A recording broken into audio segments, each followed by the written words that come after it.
श्री स्वामी समर्थ. श्री स्वामी समर्थ. अनंत कोटी ब्रह्मांड नायक श्री स्वामी समर्थ या आपल्या यूट्यूब चॅनलमध्ये सर्व ताईदादांचे स्वामीमय स्वागत. आज आपण जप, नामस्मरण आणि अनुष्ठान याविषयी माहिती जाणून घेणार आहोत. जप म्हणजे काय? जप म्हणजे एखाद्या मंत्राचा किंवा नावाचा ठराविक संख्येत एकाग्रतेने पुनरुच्चार करणे, म्हणजे श्री स्वामी समर्थ हा मंत्र माळेवर 108 वेळा म्हणणे. जप करताना संख्या महत्त्वाची असते. शिस्त आणि नियम पाळावे लागतात. मन हळूहळू स्थिर होतं. जप म्हणजे मनाला एका ठिकाणी बांधून ठेवण्याचा प्रयत्न. जप केल्याने जीवनात काय काय बदल होतात ते पहा. मन शांत होते. आजकाल मन सतत चिंता, ताण, भीती यांनी भरलेले असते. जप केल्याने विचारांची गर्दी कमी होते आणि मन स्थिर होते. जप केल्याने आत्मविश्वास वाढतो. जेव्हा आपण देवाचे नाव घेतो तेव्हा आपल्याला जाणवते की आपण एकटी किंवा एकटा नाही. माझ्या मागे परमेश्वर उभा आहे. ही भावना खूप मोठी ताकद देते. जप केल्याने नकारात्मक विचार दूर होतात. राग, मत्सर, भीती, निराशा हे हळूहळू कमी होऊ लागतात. मनात सकारात्मक ऊर्जा वाढते. जप केल्याने संकटात धैर्य मिळते.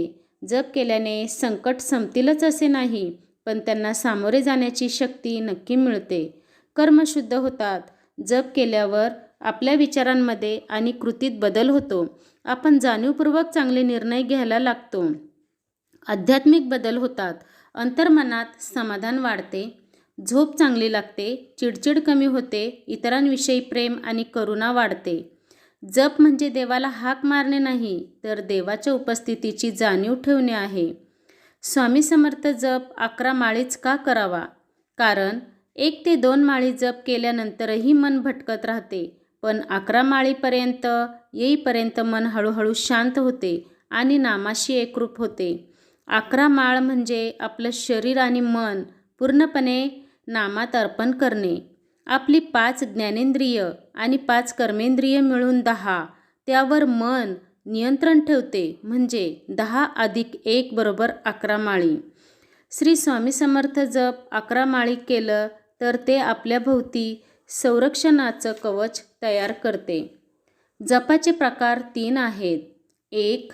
मोठ्याने जप करणे म्हणजे वाचिक जप. जेव्हा आपण नाम मोठ्याने उच्चारतो तेव्हा मन कमी भटकतं, एकाग्रता वाढते, आसपासचं वातावरण पवित्र होतं. 2. हलक्या आवाजात जप, उपांशू जप म्हणतात त्याला. ओठ हलतात पण आवाज फारसा बाहेर येत नाही.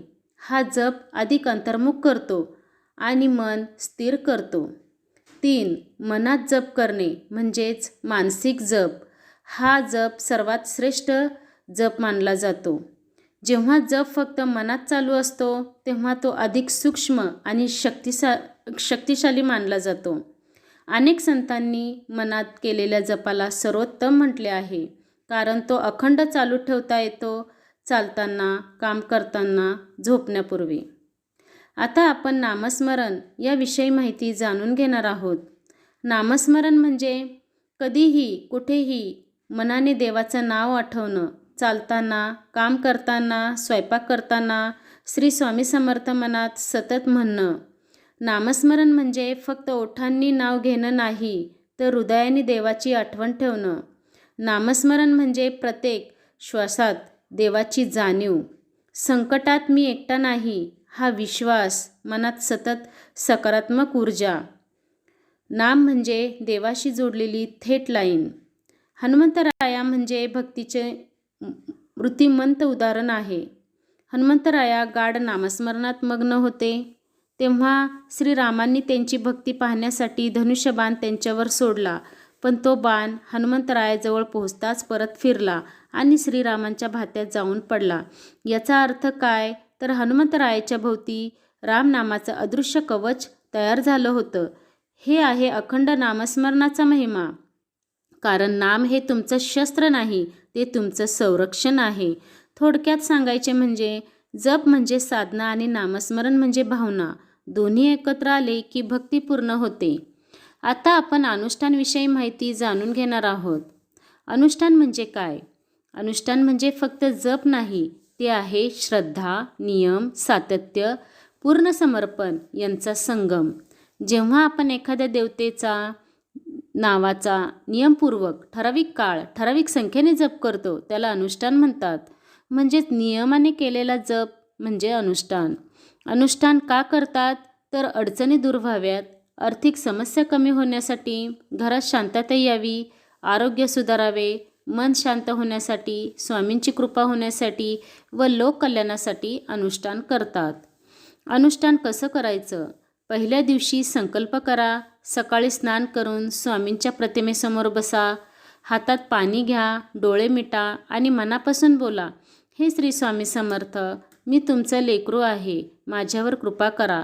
मी आपलं नाव सांगून अमुक दिवसाचं अनुष्ठान करत आहे, माझ्या आयुष्यातील अडचणी दूर करा. तेव्हा तुम्हाला जाणवेल कुणीतरी तुमच्या पाठीशी उभा आहे. दररोजचा जप करा. दररोज एकाच वेळेला बसा आणि प्रेमाने नाम जपा, श्री स्वामी समर्थ, श्री स्वामी समर्थ. 1 माळ, 5 माळ किंवा 11 माळ, पण जप करताना मनापासून करा. अनुष्ठानाचे नियम: सात्विक आहार घ्या, वाईट सवयी टाळा, कुणालाही दुखवू नका, दररोज नामस्मरण करा. अनुष्ठान पूर्ण झाल्यावर स्वामींना नैवेद्य दाखवा, गरिबांना अन्नदान करा, मंदिरात जाऊन नमस्कार करा. थोडक्यात सर्वांच्या अडचणी दूर होण्यासाठी अनुष्ठान करतात. व्हिडिओ आवडला असेल तर लाईक करा, शेअर करा, कमेंटमध्ये श्री स्वामी समर्थ लिहा. पुन्हा भेटूया स्वामींच्या कृपेने. श्री स्वामी समर्थ.